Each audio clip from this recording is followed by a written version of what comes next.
سابق وزیراعظم عمران خان صاحب کے حوالے سے ایک فیصلہ آیا تھا، وفاقی حکومت نے جیل ٹرائل کا آرڈر کیا تھا، اس فیصلے کو کالعدم قرار دے دیا اسلام آباد ہائی کورٹ کے 2 ججز نے۔ اس پر بات کریں گے اور میڈیا میں ڈسکشن چل رہی ہے بڑی دھواں دھار اس فیصلے کے اوپر کہ کیا یہ عمران خان صاحب کے لیے ریلیف ہے یا نہیں، اسے بات کریں گے اور بات کریں گے اس چیز پر جو اصل میں گفتگو ہونی چاہیے، جس کو میڈیا ہمیشہ کی طرح آپ سے اور مجھ سے چھپا رہا ہے۔ میں ہوں سلمان فاروق اور دیکھتے رہیے تھنک ٹاک ٹوڈے۔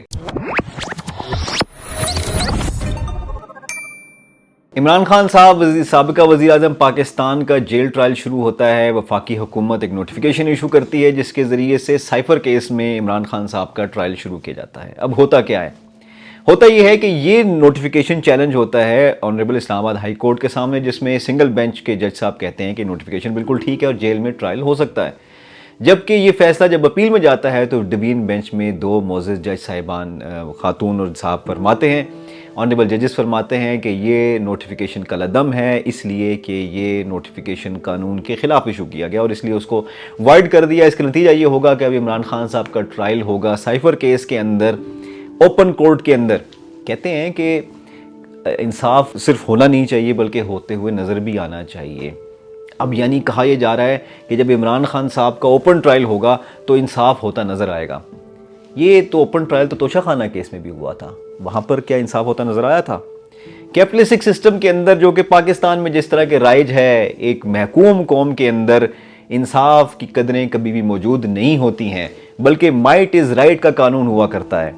اگر یہاں پر یہ بحثیں چلائی جا رہی ہیں اور یہ باور کرایا جا رہا ہے کہ عدلیہ نے ایک آزاد فیصلہ دے دیا اور قانون کی فتح ہو گئی، تو یہ ایک غلط تاثر ہے، اس لیے کہ عدلیہ کی آزادی کا دم بھرنے والے لوگ، پاکستان میں جمہوریت کا راگ الاپنے والے لوگوں کو اسی دن اپنی کامیابی محسوس ہو جانی چاہیے تھی جس دن سپریم کورٹ کے اس فیصلے پر عمل درآمد سے انکار کر دیا گیا کہ 90 دن میں انتخابات کرانا لازمی ہے۔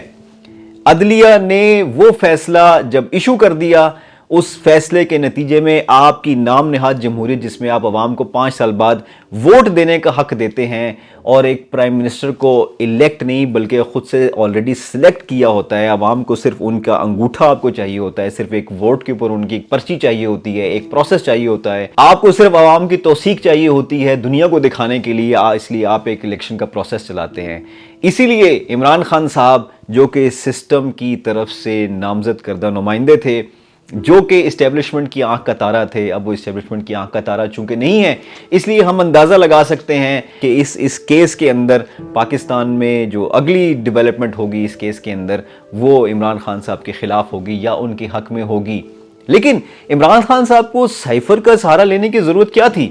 یہ بات تو ہر کوئی جانتا ہے کہ پاکستان میں جو بھی حکومتیں بنتی ہیں وہ انٹرنیشنل اسٹیبلشمنٹ کی مرضی کے مطابق بنتی ہیں، اور اسی طرح سے عمران خان صاحب کی حکومت انٹرنیشنل اسٹیبلشمنٹ کی مرضی کے مطابق بنی۔ تو اب اگر ہمارا میڈیا یہ ڈسکشن کرتا ہے اور دن رات اینکرز اس کی چیخ کے اور ان کے تجزیہ کار بیٹھ کے یہ گفتگو کرتے ہیں کہ جناب اس فیصلے کے بعد عدلیہ کا وقار بحال ہو گیا اور اس فیصلے کے بعد عمران خان صاحب کی فتح ہو گئی، مظلوم طبقوں کی کامیابی ہو گئی، تو عمران خان صاحب بھی پرائم منسٹر سلیکٹ ہوئے تھے، انٹرنیشنل اسٹیبلشمنٹ کی مرضی سے ہی سلیکٹ ہو کر آئے تھے۔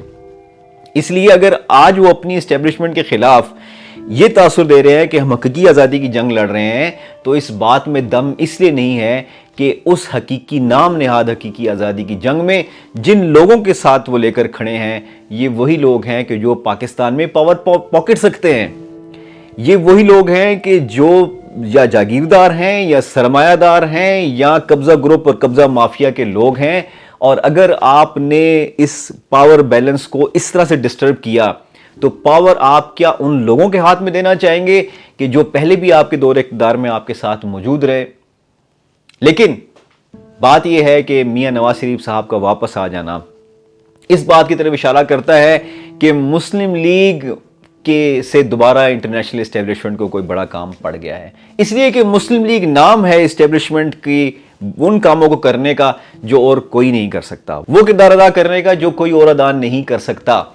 یہ دم بھرا مسلم لیگ نے انٹرنیشنل اسٹیبلشمنٹ جب برطانوی سامراج موجود تھا، اور آج بھی مسلم لیگ وہ کام کرنے میں سر فہرست ہوگی۔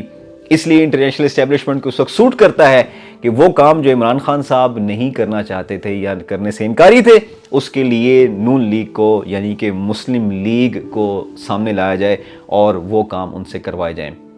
اگر آپ